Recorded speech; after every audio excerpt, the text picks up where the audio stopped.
Hello, everybody, and welcome to the Tardis Zone. This is the Tardis Zone Talks. I hope you're all doing very well indeed. And we're here, and we're going to just have a bit of a chill tonight. I've had a bit of a rough couple of weeks.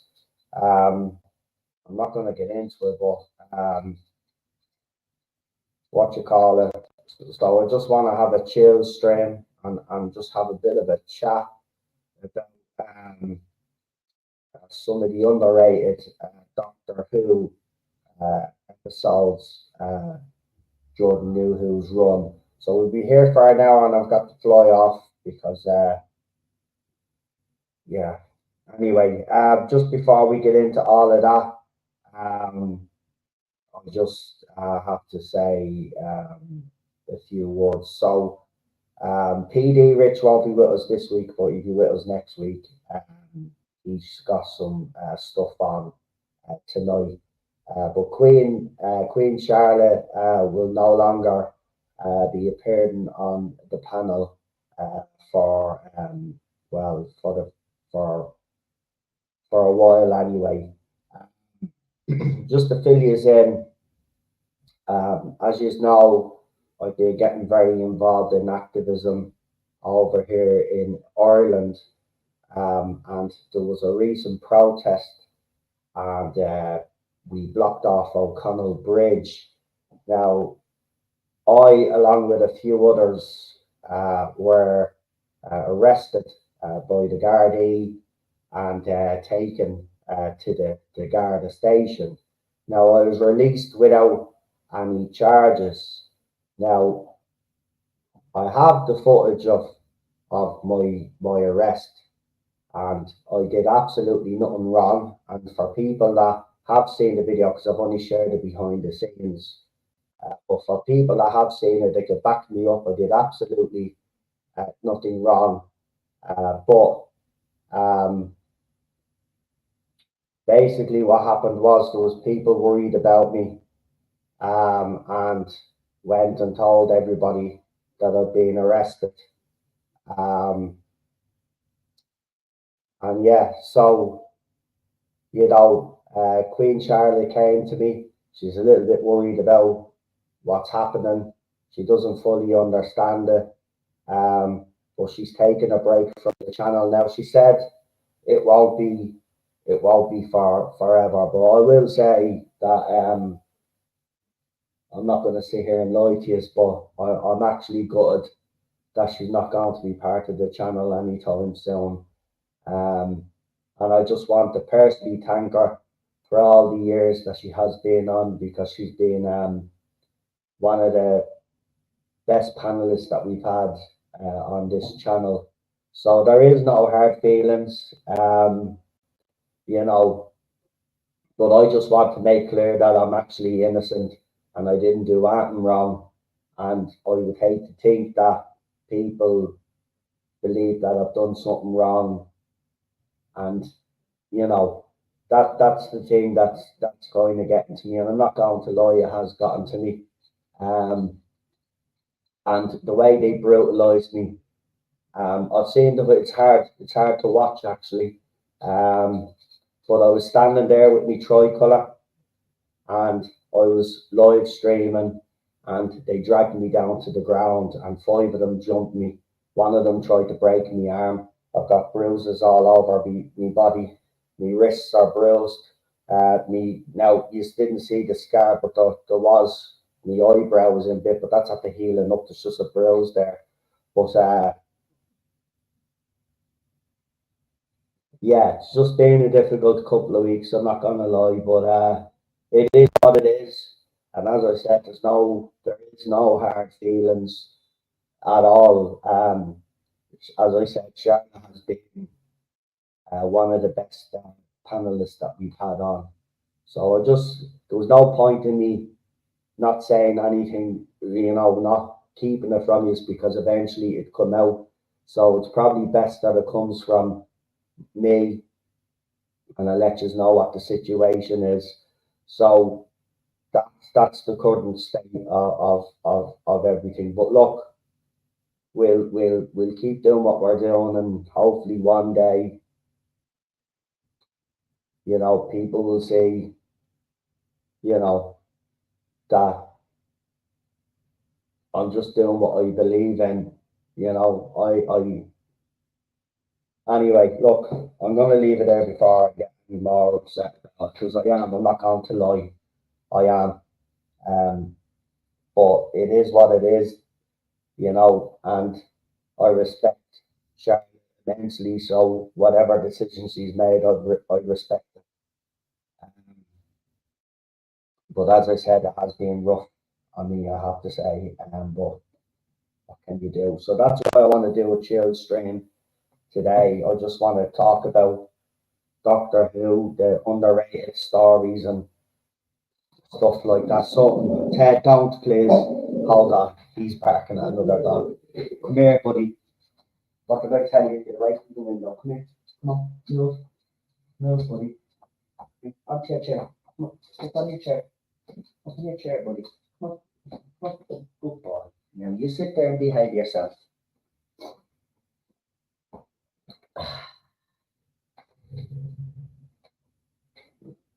So look,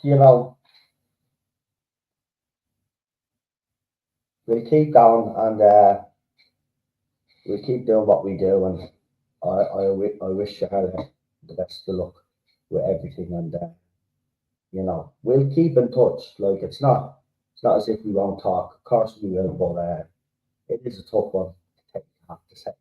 But we'll leave it there. Anyway, I'm not alone today. I've got Cinnamon. Oh shit! I've got Cinnamon joining me now, so I'll bring him on before fucking. I'll just anyway. How are we all doing, eh? How are we all doing?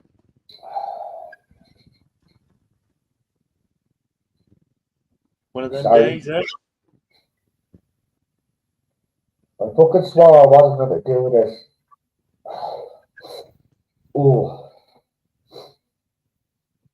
Anyway, look, let's get into it because there's no Doctor Who news, to be quite honest with you. I've looked, not enough substance to really fucking talk about, except that one TD did throw up a photograph on his Instagram of him inside the Tardis fucking console room, but nothing, he's probably hinting at more. Times before, I think. Yeah, he's up to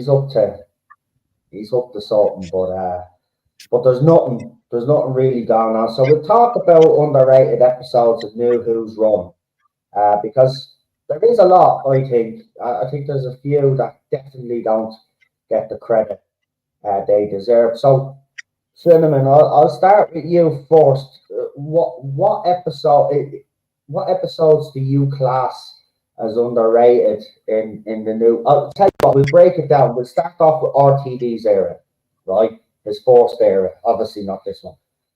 His first era. What episodes in that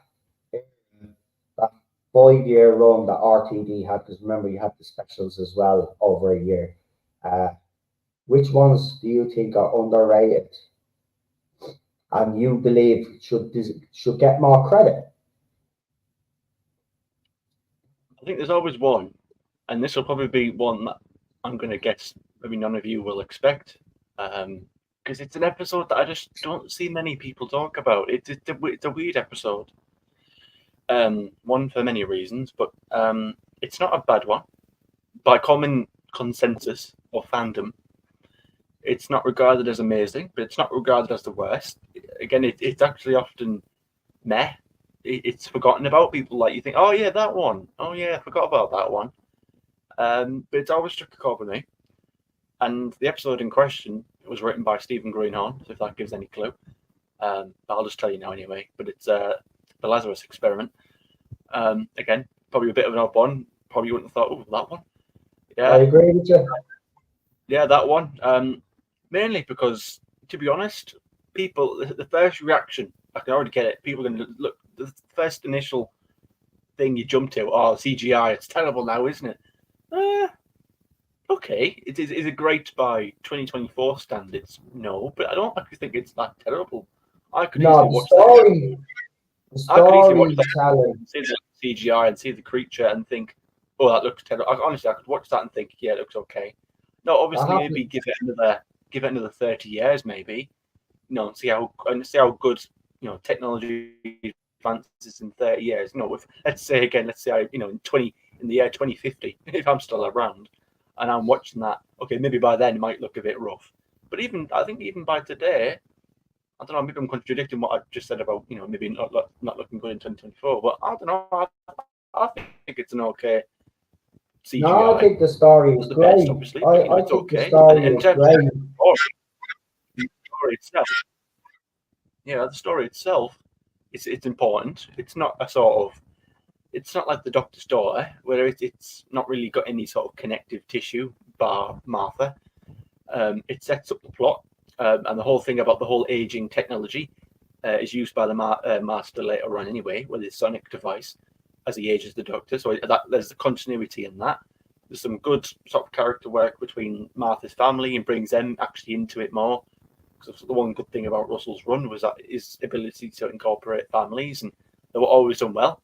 Even though you didn't like some of them, but they were good characters. We all hated Martha's mother. She's that woman. She just doesn't understand the Doctor. She doesn't understand the daughter. She doesn't understand what they're doing.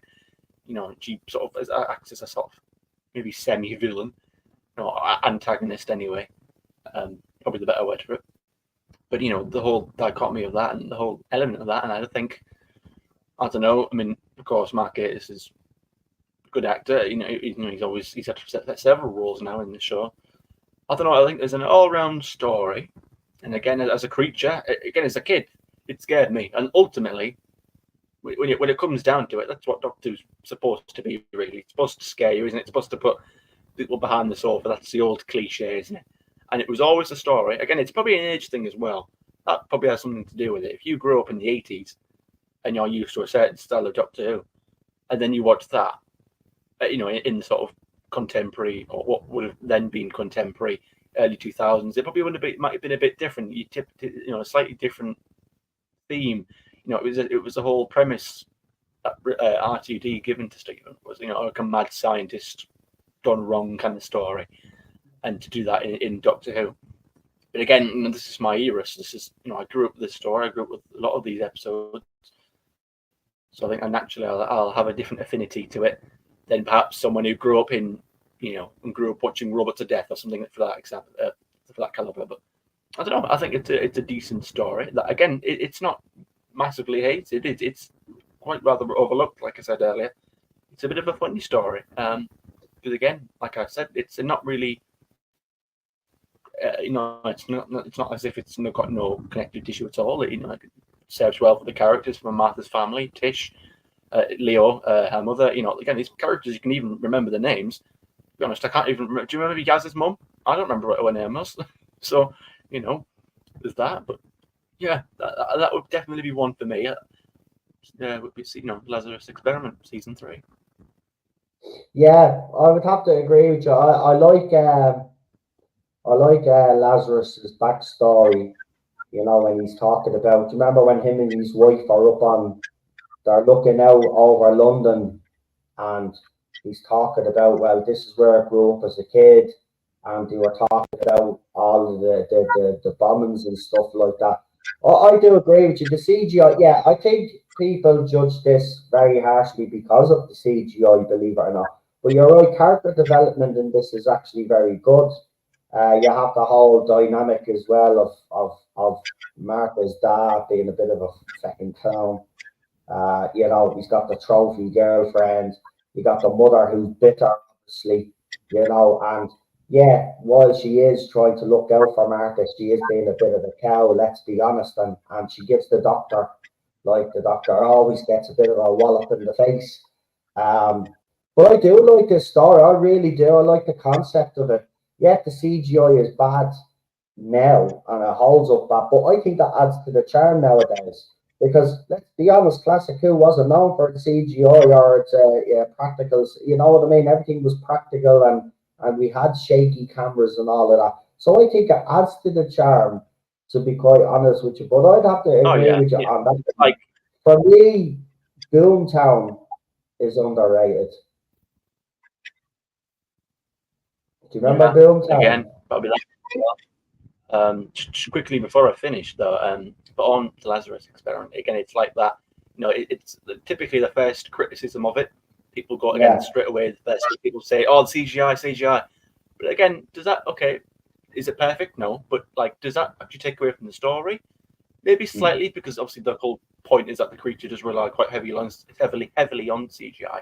That is quite a big important thing you do see for the most of the episode. So possibly, but in terms of the story, does it take away? Because again, we look at Classic Who, and we could easily say, look at the effects, look at Underworld, look at Classic Who in general. Of course, by today's standards, not great.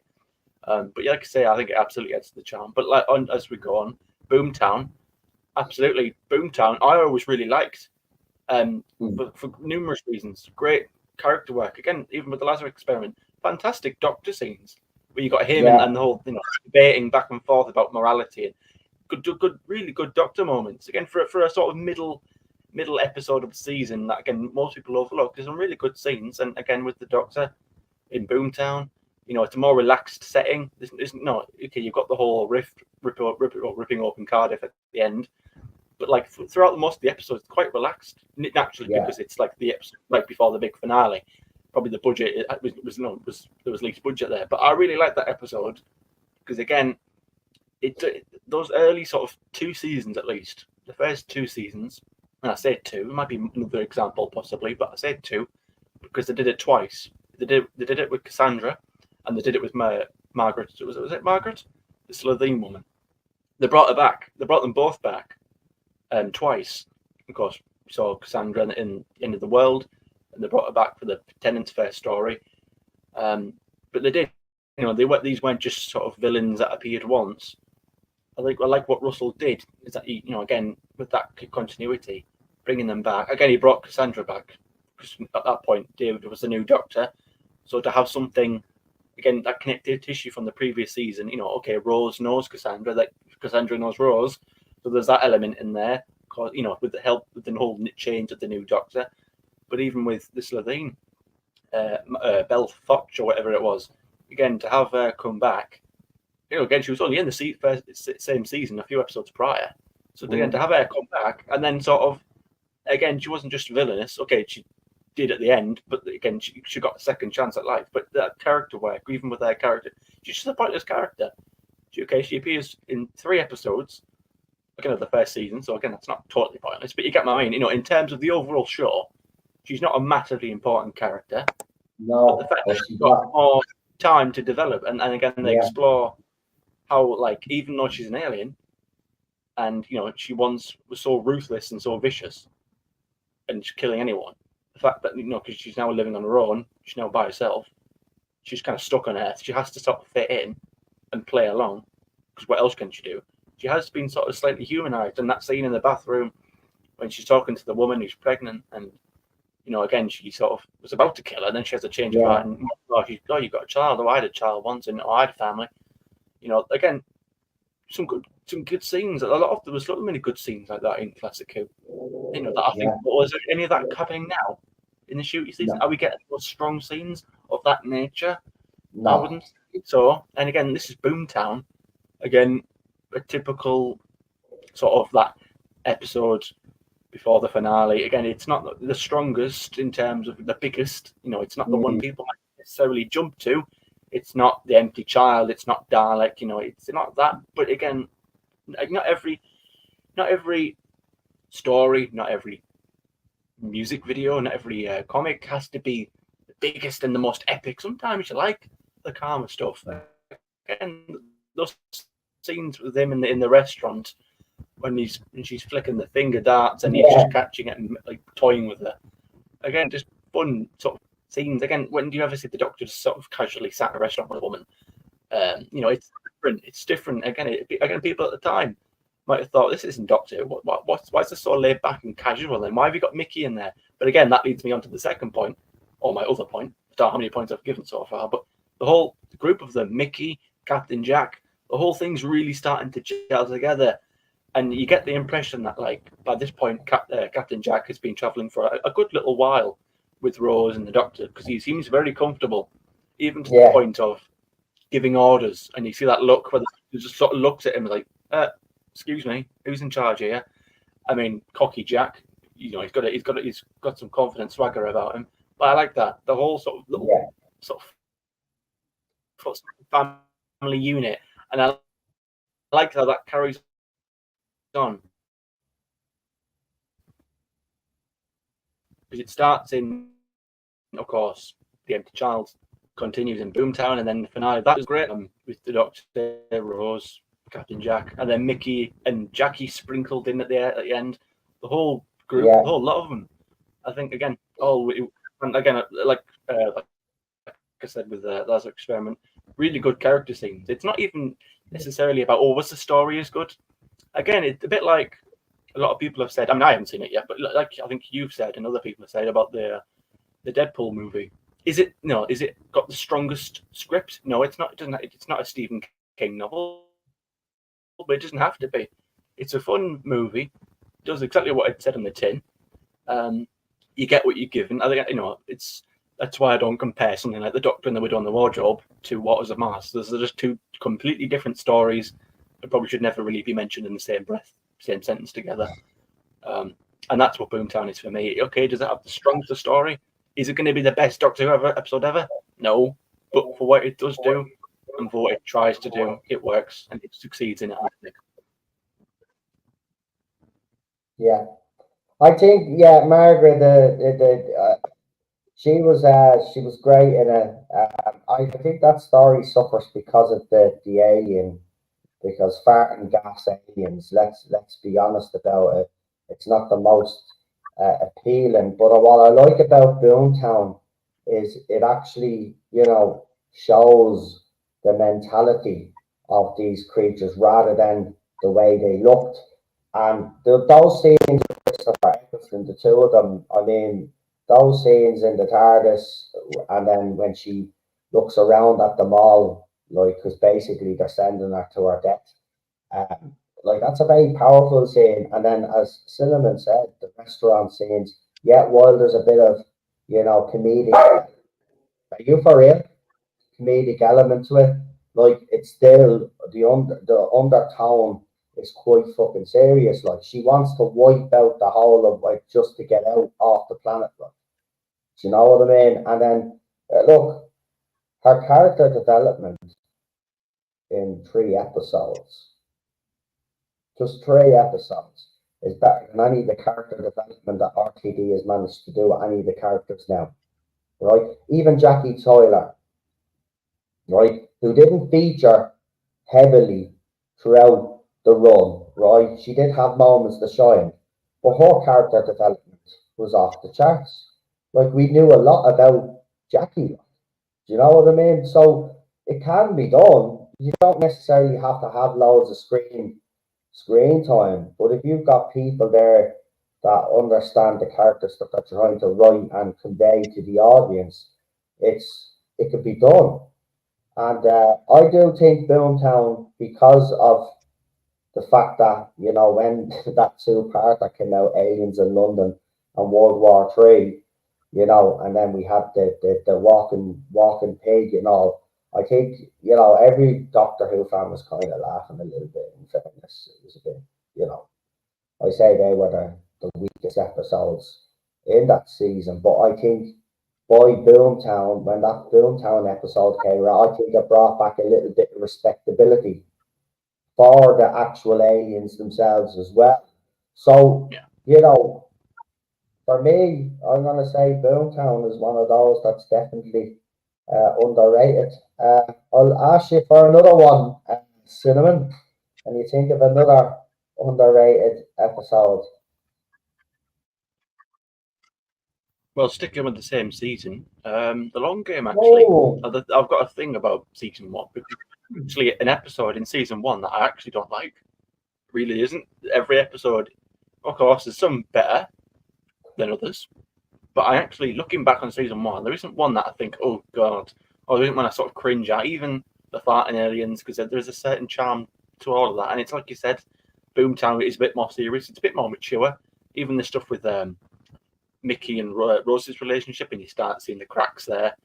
You know, you see seeing some girl, and Rose tries to play it off like she's not bothered, but really she is. You know, there's some quite grown up stuff in there. And of course, again with Margaret, it sort of they have a bit of a more mature look on it than they do again in a couple of episodes prior, where they are start fighting. But yeah, the long game I've actually always had a little soft spot for as well. I like the whole again. It was always creepy with the music when they go on platform 500 and there's all snow and you see the skeletons everywhere, and you've got like sort of zombie people who are just like mindlessly on the computers. it's not underrated though. Is it Do you know, underrated? Oh, I I don't think it's I don't underrated. Maybe it is, but I agree with you. I think it's a cracking episode. I actually think it's a cracking episode to get stuck in the egg. yeah, It it's was a an fucking stroke of genius. gets regarded as sort of overlooked, or people might say it's not terrible, but people would say if they were to rank it, I feel like the long game would typically be on a lot of people's sort of towards the bottom of season one. Again, I don't look at season one and think any episode that again I hate or any that really bothers me or one that I want to skip. I could easily sit there and watch any episode of season one. I didn't like, I'll tell you what I didn't like in it, actually. It's just reminded me. We had the gobshite from Coronation Street in it, didn't we? He was in the Dalek episode before that, and yeah. I think his character kind of ruined that episode. If you take him out of that and you just leave it as Rose and the Doctor investigating that, right? I think it would have had a more sinister tone.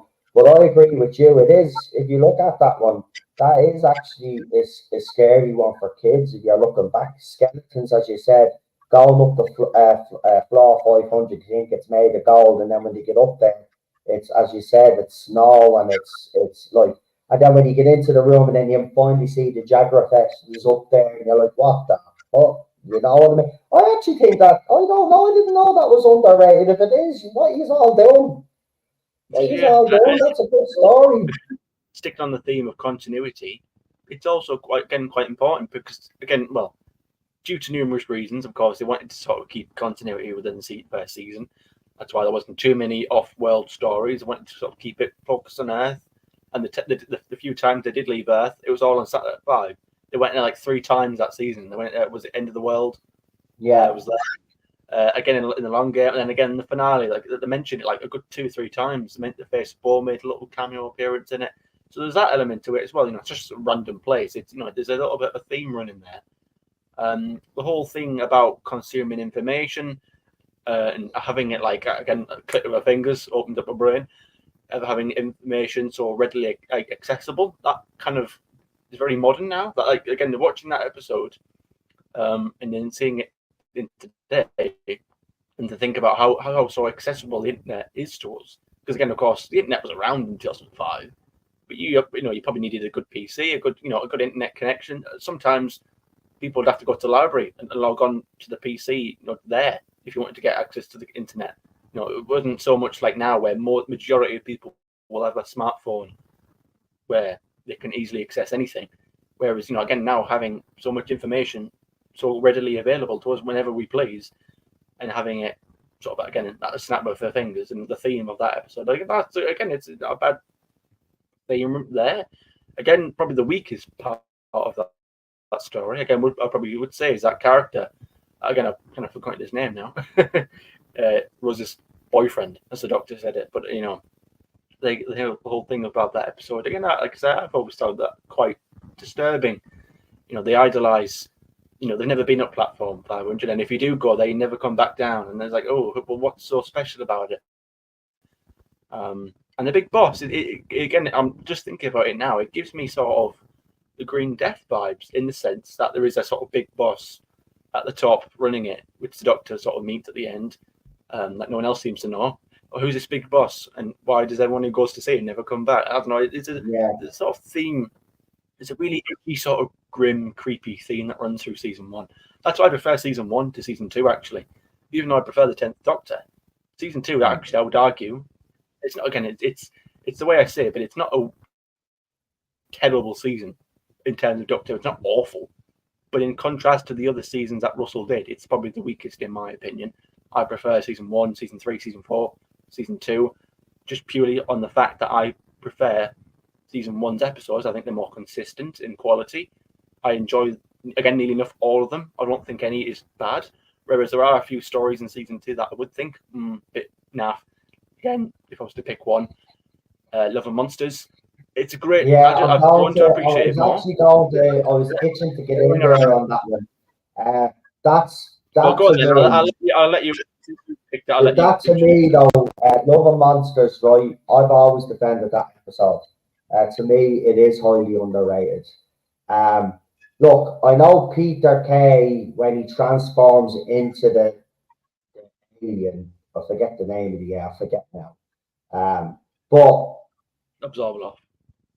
The Zorbaloff, right? Yeah, right. I know the Zorbaloff was a hideous looking thing and it was stupid, but Peter Kay in that episode was brilliant. That episode itself, if you actually sit down and watch it properly, think about it, right?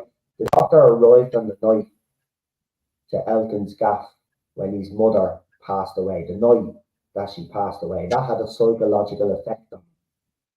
So he wanted to go and find the Doctor, right? This is what it was all about, him trying to find the Doctor. And then we find out then that there are other people out there that they had similar experiences with the Doctor and want to find the Doctor. And then Peter Kay's character absorbing them, that's pretty fucking sinister, like.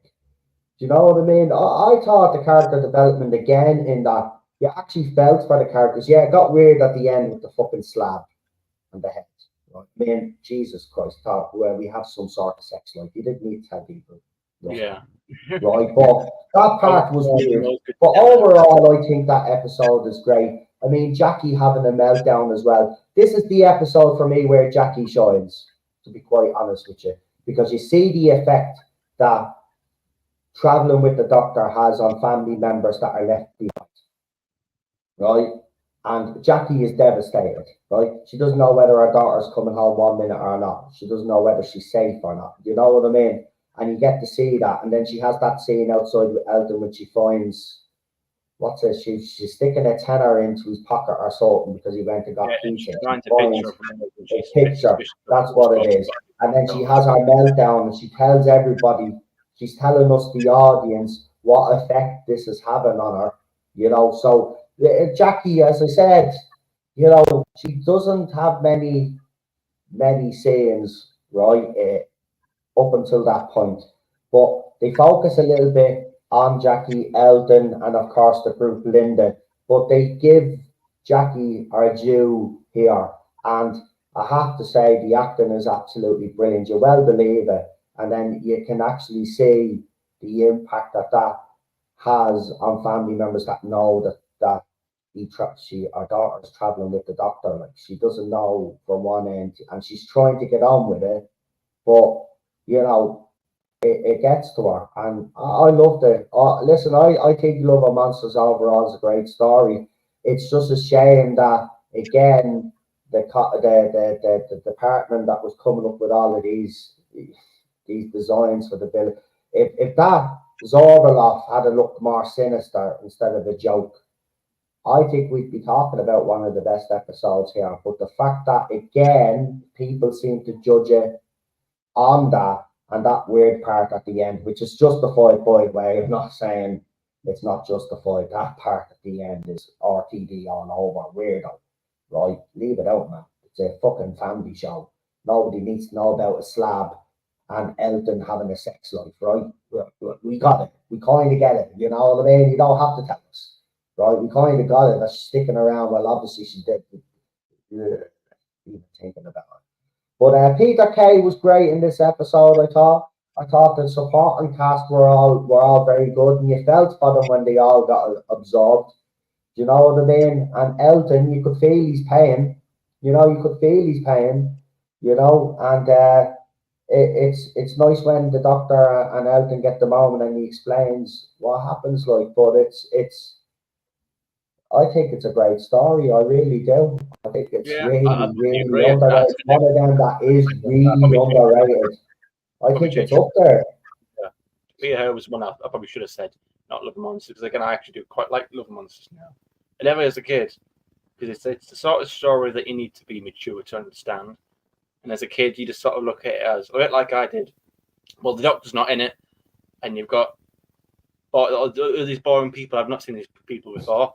They're just random characters. Where's the Doctor? Where's Rose? Again, you see, those key identifying things, and because it was so foreign, and again, I always, again, not understanding the story, you do sort of have to come back to it when you are a bit older, and you do can appreciate more. And that's kind of what I went through. Not for you, because there's no saving that. And because of that, it's less. I have to rate the season lower than season one. But yeah, Love and Monsters, and it's interesting what you mentioned there about Jackie, because the sweet thing about that I actually recently found out that was actually Jackie's, Camille Cadori's last scene she filmed for Doctor Who. Actually, that was the last thing she did. Oh, It's sad actually, because it's quite a sad episode for her. because she is emotional in it. Because Yeah, she actually is emotional in that scene. And maybe that was real emotion because she knew she was leaving. probably I wouldn't be surprised again that she really shines. You see a sort of cheeky personality, and she's flirtatious and all that, and she puts on the front. And then when she sort of, again, when she does find out, actually, it's before that actually, when she gets a phone call or something, and she sort of like snaps back into reality and think, well, actually, what am I doing here? Why am I messing about with this bloke? Maybe she should just go. And then, of course, when she does find, when she does find of course, the photo of her daughter in this random bloke's jacket, where have you got a picture of her? Who are you? What are you doing? Again, see that character development, how quickly and how passionately she defends her daughter and the Doctor, when literally only a season before she was slapping him. And she said, Yeah. who's this guy? 45. How old are you? 45. And she's so confrontational, and then to see that effect of how much they've grown, or how much she's listen, to it. She one misses the of Doctor, those, of course, but she does get more used to it and appreciate why she does what she does, and appreciates she's the one Doctor. of those characters though that will be a permanent like that character will never disappear. It's one of those enduring characters, and Jackie is, I mean, I absolutely love that man in Rose, that very first scene where she's flirting with the Doctor. I mean, it just brilliant. But again, RTD very clever there. Establishing Rose has a mother, a boyfriend, all of that within a couple of minutes.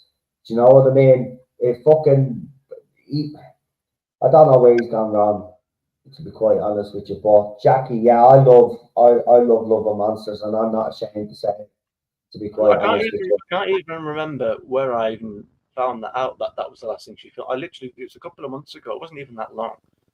I think it must have been on some video. I'm sure if you look it up, or if you can search it up somewhere, you will probably find it. I'm sure I heard it here that was the last thing she filmed for the show. And again, it's quite sad really, because she's quite emotional and she gets quite upset in that one, and she's quite alone, and it's not exactly a positive episode for her. She's on her own. She's missing her daughter. She sort of tries to fill that blank by copping off with the fella, and then when she sort of realizes what he's up to, she instantly sort of snaps back into sort of a protective mother. And again, not just protective mother, but protective of the Doctor as well. Yeah. I always like that line. What was it? I defend them both of my life, or whatever it was. But and again, even the Peter K scenes are okay when he's in like human form. I've always thought they were quite good. Again, he's quite embarrassed by it now, and I wish he wasn't, because I think that Yeah, I don't think Mr. Kennedy. He should not be. I don't think he should be embarrassed by Mr. Kennedy. Yeah. He definitely should be embarrassed by the Azorbagoff. I would be as well, but not playing the role. I think he was the right fit for the role, and I think when he was doing the serious parts, he was absolutely brilliant. I think there's no denying that. The Azorbalov, to me, that design of that costume did kind of taint the role that he played, because it was seen as a bit of a joke, and he deserved better than that. But that's the costume designers when it comes to creating the whole fucking visual of it. But when he was in the suit, the hat, the cane, he looked quite fucking sinister, And what I love about his character as well is how he was able to emotionally and manipulate every single one of them, which he did throughout the episode. So I would say to Peter Kay, don't be ashamed of that. The Azorbalov costume was ridiculous, but don't be ashamed of your performance.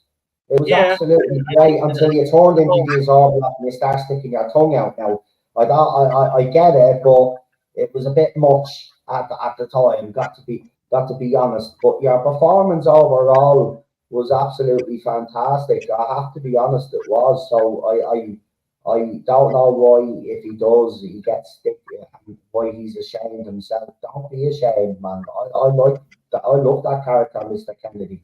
There's so many yeah, layers, and he's like the whole it's notion like peeling of back having an Peter onion King with Doctor Mr. Who Kennedy. was quite good because it's a big pull. He was, Peter Kay was still relevant now, to be fair, but he was very relevant, especially in the early 2000s. He's quite a big name here He in the is. UK. He still He's is. very known, so having him in Doctor Who is quite a big pull, and it's good for his career because at least he can say, "Oh, I've been in it."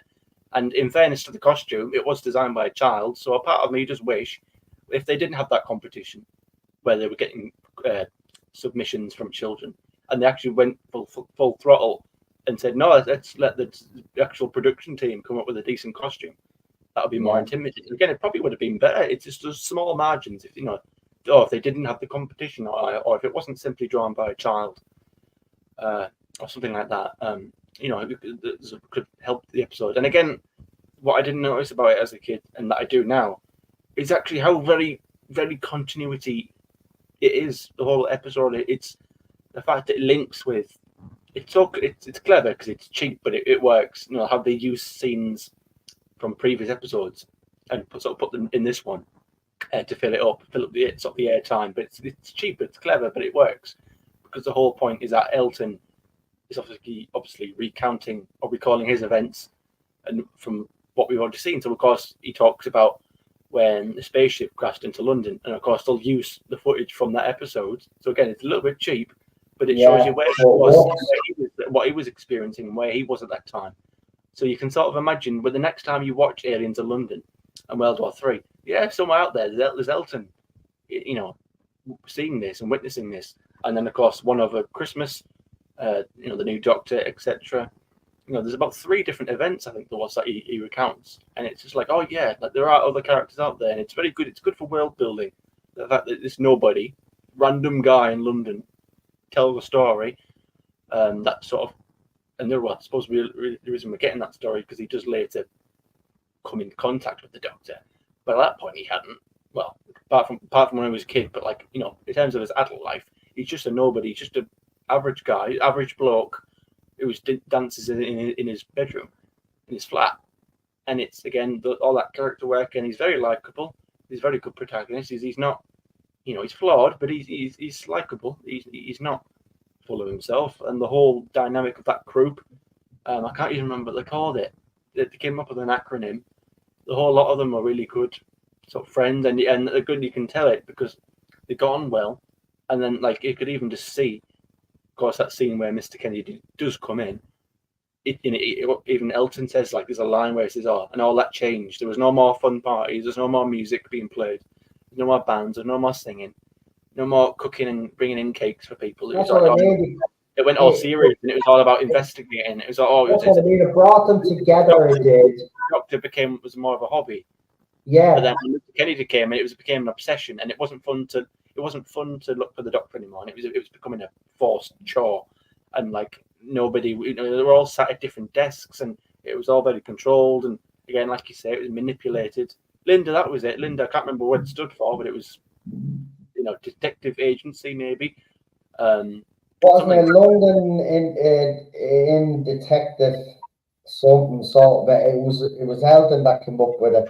Uh, Yeah. but I have to agree with you because again that with that little group, the character development is off the bloody charts. It's like they come in, they're kind of they're serious. They go around doing their thing, but then it turns into this. They become all friendly, and then it becomes this thing where they meet up to eat and sing, as you said, and then Mr. Kennedy comes in, and then as you said, the fun is sucked out of it, and Yeah. he's sending them on little fucking missions and everything, and then they all start disappearing one by one, and we all know what's going on. But I want to, because we got 15 minutes left, so I'm gonna throw one in here that I think is underrated.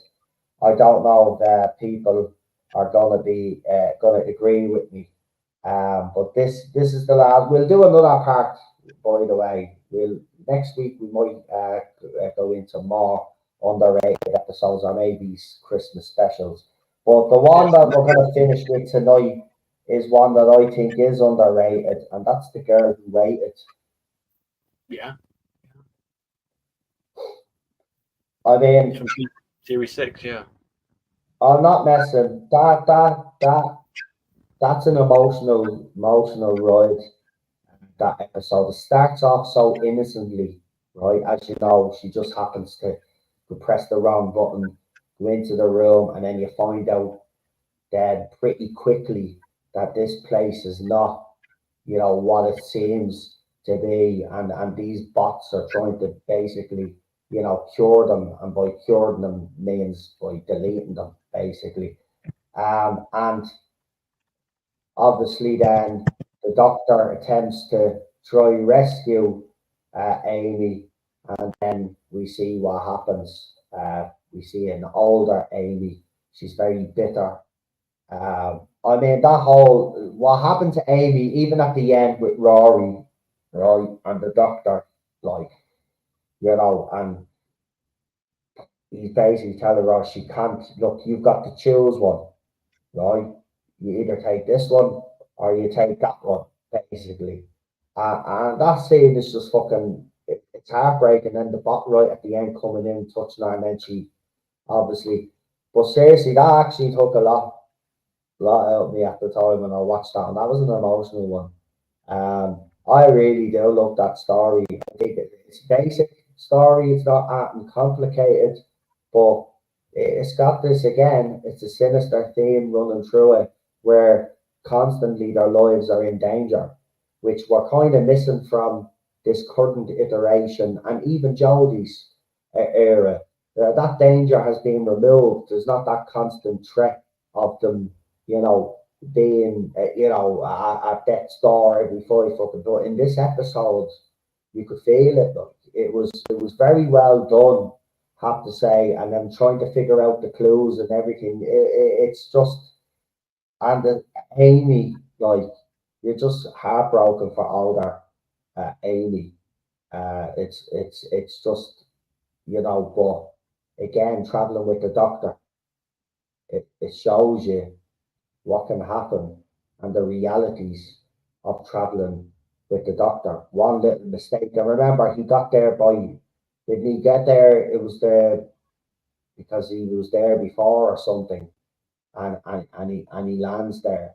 Like, but he never checked beforehand to see if there was anything going on. So again, it shows again that the doctor can sometimes be reckless, and he was reckless because look what happened, because of his actions, because he didn't do the relevant research like he should. Because I think there's even a line in it, isn't there, where Rory questions him, like, you're always messing about or something like that. Like, he has a go at the doctor. And again, Rory's character development in this cinnamon is fucking, it's top notch.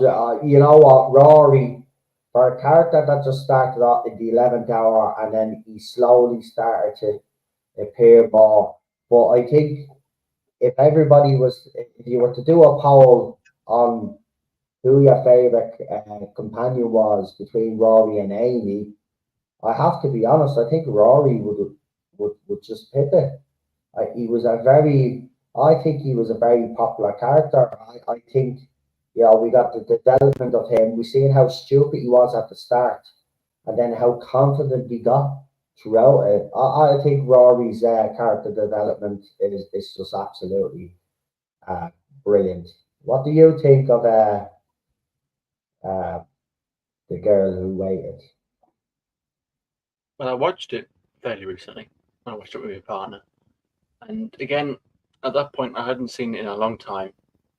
Again, it was in a sort of cluster of episodes that I just haven't seen. But it was just a cluster of episodes that you've seen once when they came out, and then that was probably about it. I'd seen the other ones of Series 6, but like the girl who waited, I completely forgotten about. I couldn't really remember. I remember there would been like the whole creatures that were holding their hands like this. This is a Yeah. kind of all that. I remember that bit. And I remember Oh, them being a young. it was Appa Chia or something, wasn't it? Appa Chia or something like that. Yeah, The I remember planet the was, big older Amy and younger Amy. I remember roughly what it was about. But in terms of like actual scenes, like when I watched it, it was all kind of fresh. Like the majority of it was kind of new to me, and I thought, oh wow, this is actually like quite a decent story, considering I've not seen it for probably a good couple of years. And we're getting off beat a little bit, but like even the Journey to the TARDIS, that was another one. Like, oh yeah, I haven't probably seen that since like 2013 when it came out. And you watch it again, that actually isn't so bad. That actually is, it's okay. The whole concept of it. Um, Rory is a bit of a weird character with me because I don't particularly, I'm not massively enamored with him, but I would agree. Boo! It's all, Boo! he's a bumbling kind of idiot at the start, and then he does become more confident, but he becomes a bit too confident because there's a scene. Um, there's a particular scene. I can't remember exactly what it is, so I'm kind of paraphrasing. But it's in the God Complex, and I can't remember his name, but the nervous guy that was kind of nervous and he had glasses on. He made a mistake or he said something, and Rory sort of gave him a sort of like sarcastic kind of put him down. And I always said this. I think I said this to Charlotte as well. Like it bothered me because like, hang on, Rory, you were him not that long ago. You were that bumbling idiot. So you would think you'd have a bit more humility about you because you were in issues at one point. You were that nervous, you know. Well, he could be nervous. He was the idiot. But the one thing I would say I do like about Rory was that he never took any crap from the Doctor. He never. It was the probably a large reason why I've never been particularly too fussed with him.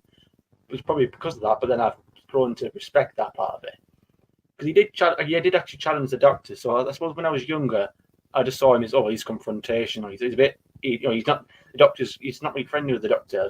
Again, as a youngster, I probably just saw that as him being confrontational, not really pro Doctor.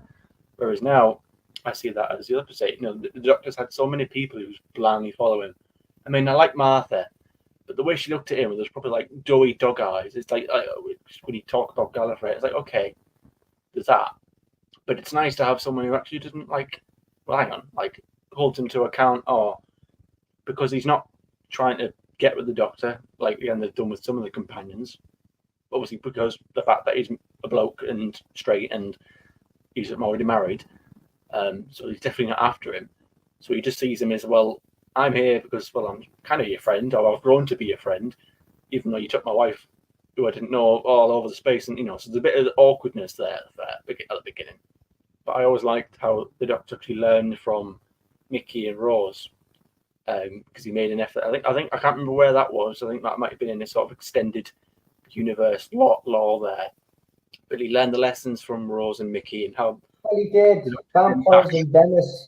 He brings Rory along because Amy is getting a little bit touchy-feely with him. So relationship. So him sort of learning the lessons from that and applying that to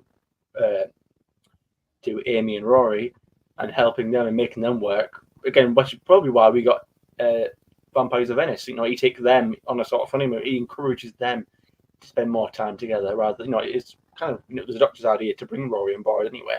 Although Rory would have probably wanted to come on board himself to make sure nothing tomfoolery was happening behind his back, which probably would have happened.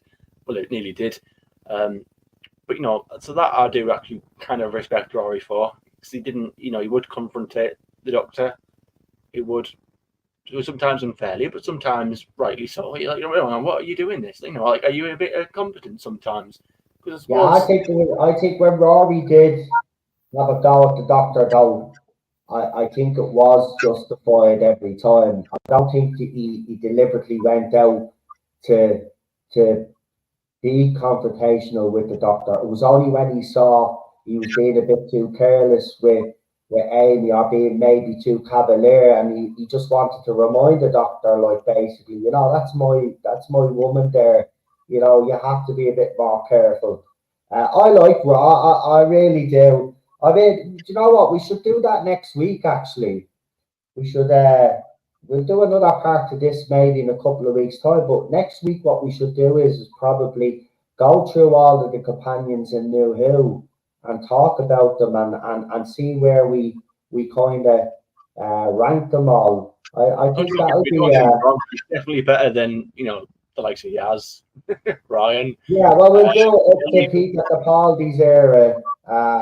Just to be fair, because like there's no point of us because there'd be no point. Of, I don't know where Yaz and the other companions rank with you, but let's be honest, they'd probably be pretty low for most people. So let's focus on the companions before they run the fucking show. But you know what? We're going to leave it there because I'm on doggy duty, as you know. Man United plays at 8, so I have to get him out for his half an hour walk. So that's why we're going to finish up now. But before we do, I'm going to let Cinnamon do his channel shout outs and his social media. So next week we'll do companions, right? So all yous in the chat, get thinking, right? Get thinking where you put these companions and also as well, it'd be nice if you can give reasons why you rank yous or companions where you rank them because that way then me and Cinnamon then can have a look at you our old rankings then and let you know if we actually agree or disagree with Subbies, because we all have different opinions, we all have companions, especially who the top companion is and who the worst companion is, and if we were to do New Who and Classic Who together, sure the list would be completely different. But we'll just focus on New Who. So get thinking, folks. Cinnamon, go and do your social media shout outs for me there, lad. Yeah, so well, it's been a couple of days since I uploaded the last Red Dead playthrough. I might do another one tonight, possibly either tonight or tomorrow. But there is another video that I did upload a couple of days ago on the Titanic, because you probably don't know that. I know Noel is quite a big fan of the Titanic, and him and John really quite a big history buffs when it comes to that subject, and I've always been too. So yeah, definitely a big fan of that. Movies, all sorts. So I did a little unboxing actually of the 25th James Cameron 25th anniversary edition came out like last year. So there's that. Feel free to check that out. Again, I am continuing the Red Dead playthrough, and then when that's done, probably might do Dead Rising. I've spoken about it a lot. There's the remake did come out. I expressed some opinions on it. Fair to say, I'll give it a chance. It's okay. It's one of those, again, you want to question yourself. The remake's good. It is improved in some places, but is it better than the original? That's the sort of question you've got to ask yourself. Do you want the original, which is good in every way, or do you want something that's, well, it's okay, it's all right, it's nearly as good as the original, but it could be better. They took a few things out of it. So there's that. So I might do Halloween next month. It's all right, so it's relevant. So I probably might do that. So got some few things on there at the moment, and not a few things coming up.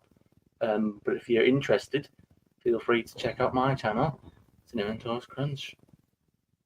Fantastic. We already talked about Boomtown, Bobby D. Go back and watch the start of the stream, mate. I brought up Boomtown because I do think it's underrated as well. So I agree with you on that one. I will be back again this week, folks, because obviously I didn't stream yesterday. So I'll get another stream out to you this week, and then we'll have our membership stream over the weekend, hopefully. So I'll see who's available when I do decide to stream again. Probably Friday. Might do another hour there because obviously we didn't stream yesterday. PD will be back next week along with obviously Cinnamon Toast Crunch. And again, as I said, I just want to wish Charlotte the best of luck, and um, we will talk soon, and we will see you again, hopefully. But for now, obviously, as I said, um, we are going to be continuing to do what we do anyway, and hopefully we might see her in the chat the other time. Look, the bottom line is this, I knew when I got into the activism that, it might, you know, scare some people. I didn't expect what happened last week to happen to me, but it did. And you know me, I'll always be honest and transparent, which is on this channel. I don't hide that. Maybe that's what the issue is, but the thing about it is, it was already out there. There was rumors, so I might as well, like, put it out there myself, because that's the way I am. But I'm not going to stop me activism, and all I'll just say is, if some people feel that they have to move on, then there's nothing I can do about that except wish them the best of luck, and that's what I'm going to do. And as I said, Charlotte has contributed on this channel for a few years now, and she's been one of the best panelists that we've had on this channel. And I've loved every single contribution that she has made to this channel. And I just, as I said, want to wish her the best. So I will be back again during the week, guys. Yous all take care of yourselves. I'm out now to take Teddy out in the rain, which he's not going to fucking like, but he has no fucking choice because, there's nowhere sheltered around here for him to do his business. So I have to bring him out now. He's not going to like it. Has to be done. Anyway, listen, yous enjoy the rest of our week. As I said, I will talk to you again, and look after yourselves. And as I said, everything is all right with me. I'm good. I know people were worried about me. You don't need to be. It was, as I said, I didn't expect that to happen, but with the Gardaí, but it did, and there's nothing I can do about it. That's just how ridiculous this country has gotten. You're standing there peacefully protesting, minding your own fucking business, and next minute you have five of them jumping on you, kicking you while you're on the ground, trying to break your arm. You know what I mean? But there you go. What can you do? You sold your arm, is not right. Anyway, have a good one, folks. I love you all. I'll talk to you for the next one, and take care. And it's this trailer first. Here we go.